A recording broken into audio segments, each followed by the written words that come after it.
AOC is a very truthful individual who would never tell a lie, ever.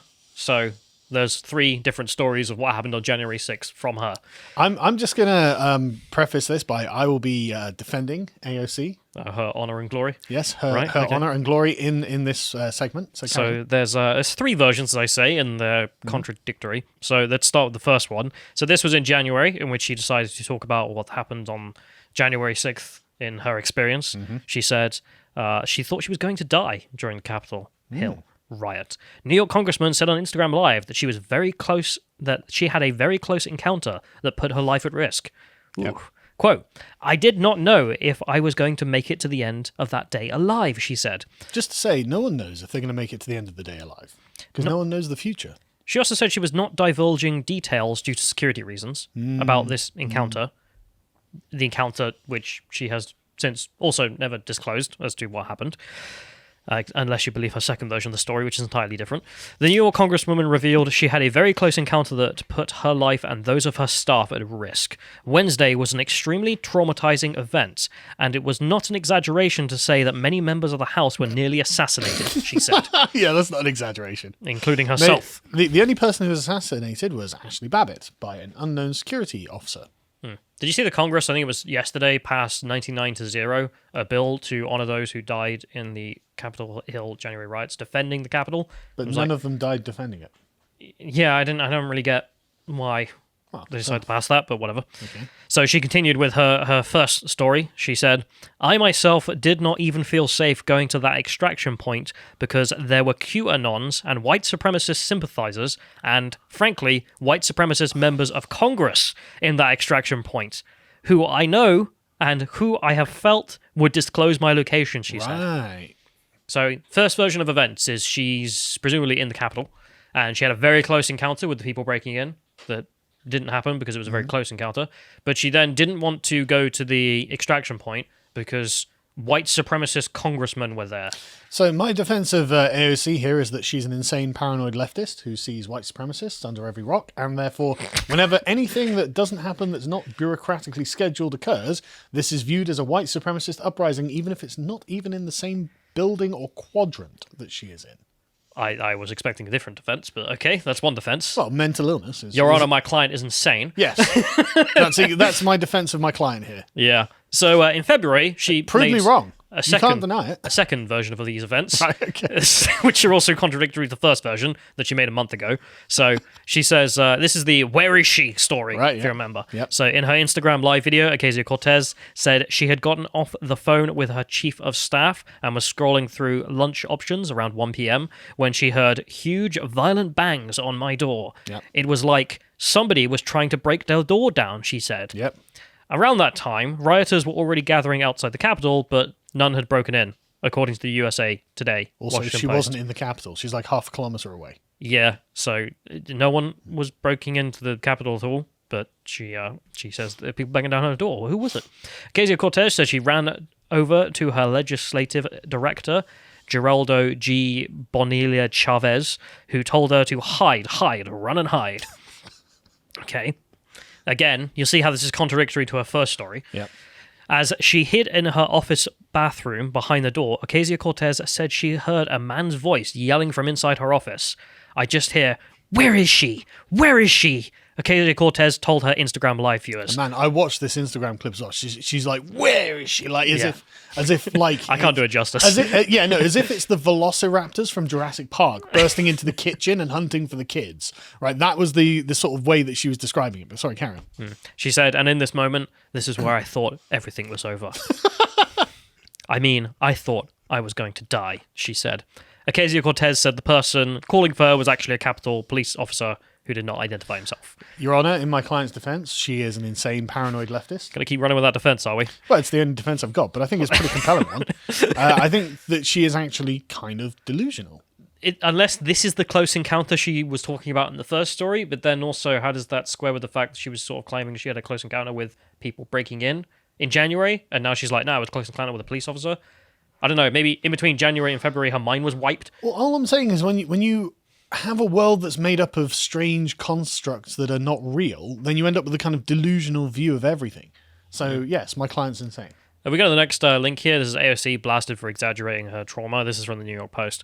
And if you scroll down, you can see the map of where the Capitol is and where she was during this, which is not the same place. I mean, it's literally like half a kilometer away. Completely different building, other side. Yeah. There was a whole bunch of other stuff in that video as well, which they didn't include, which I remember at the time, where she was claiming that she could see people, like, trying to break in and whatnot. It's just like... no, you can't. Not the case. That literally couldn't have been the case. Anyway, so there's the two versions of the story, and she's made a third one now, this month, because, I don't know, I mean, why not? So, AOC says she would be killed and raped during January 6th Capitol building riot. Right. By who? The police officer? I presume so. As she did not think she would... Sorry. The white supremacist congressman. So as Rory writes, she did not just think she would be killed, but other things were going to happen to me as well.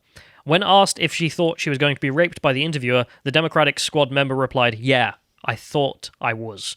Recalling the event for the third time. Yeah, go on, sorry. So this is the other thing, like she's mentioned this multiple times, like her version of the event, and this wasn't mentioned either time. And now I've got new information that I didn't release before that I thought was going to be raped. Someone who is clearly not someone who would just keep that information to themselves as they genuinely thought it. She would have thought she would have brought this up in the previous examples. Oh, absolutely. So, where was I? Yeah, I thought it was. Okay, recalling the event, AOC sharing that she was a victim of sexual assault. I remember this because she had never mentioned this up until this point. And suddenly it's like, well, I'm a victim of sexual assault. It's like, oh, okay. What, by your own staffers in the last month? I don't... Because the thing is, she's also not someone who wouldn't bring that up at any opportunity to gain political capital. Yeah, exactly. Like I said, my client's insane. The judge doesn't believe in it. Well, a little bit believe in it, I suppose. The cop kicked in the door and she was just screaming, "Defund the police!"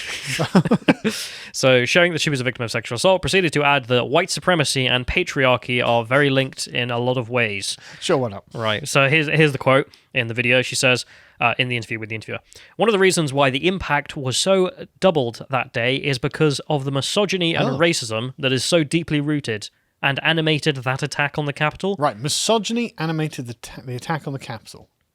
Misogynists did this. Also racism. They're just buzzwords, as usual. I thought the Capitol was full of white supremacist congressmen. Why would the misogyny and racism be animated against white supremacist congressmen? It's the wrong kind of white supremacy.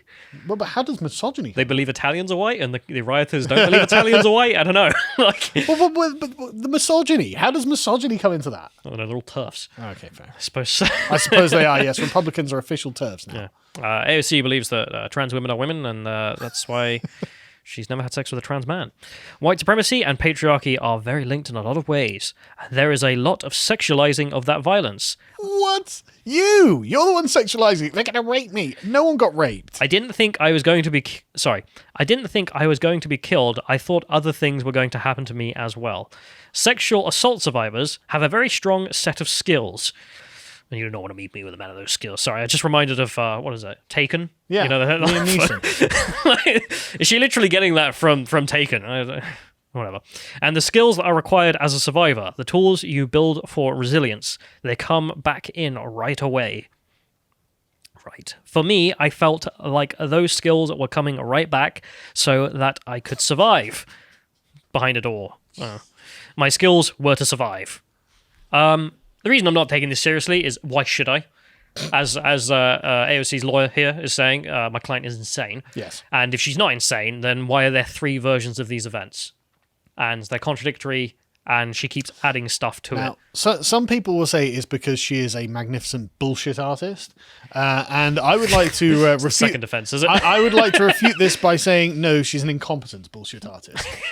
She is not magnificent in this way at all, but she is deeply paranoid. The only other defense which I think could be legitimate is that she's lying. No, there's a defense that doesn't peg her as insane or a liar, but a victim of humanity. What? The way I'll put this is that when you take people for a police lineup, right? Yeah. Like, witnesses of a crime are usually the worst. Yeah, that's because true. their mind makes stuff up. Yeah. In the case of AOC... The velociraptors have burst into her office. It's a very active mind to get to this level. Usually people who witness a crime don't make up this much information, Yes. but That's a possibility, I'm going to say. Well, yeah, I mean, I'm quite happy to believe that in her insane communist paranoia, her judgment of the events was totally clouded. So the Velociraptor police officer that burst in that was going to eat her was actually there to defend her, and the mob of boomers weren't going to rape anyone.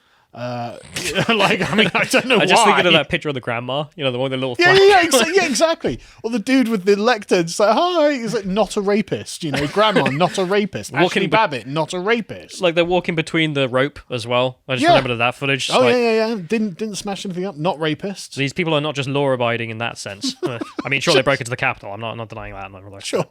But not some kind of unruly rioters like BLM. No, not even slightly. There's different levels of criminality going on.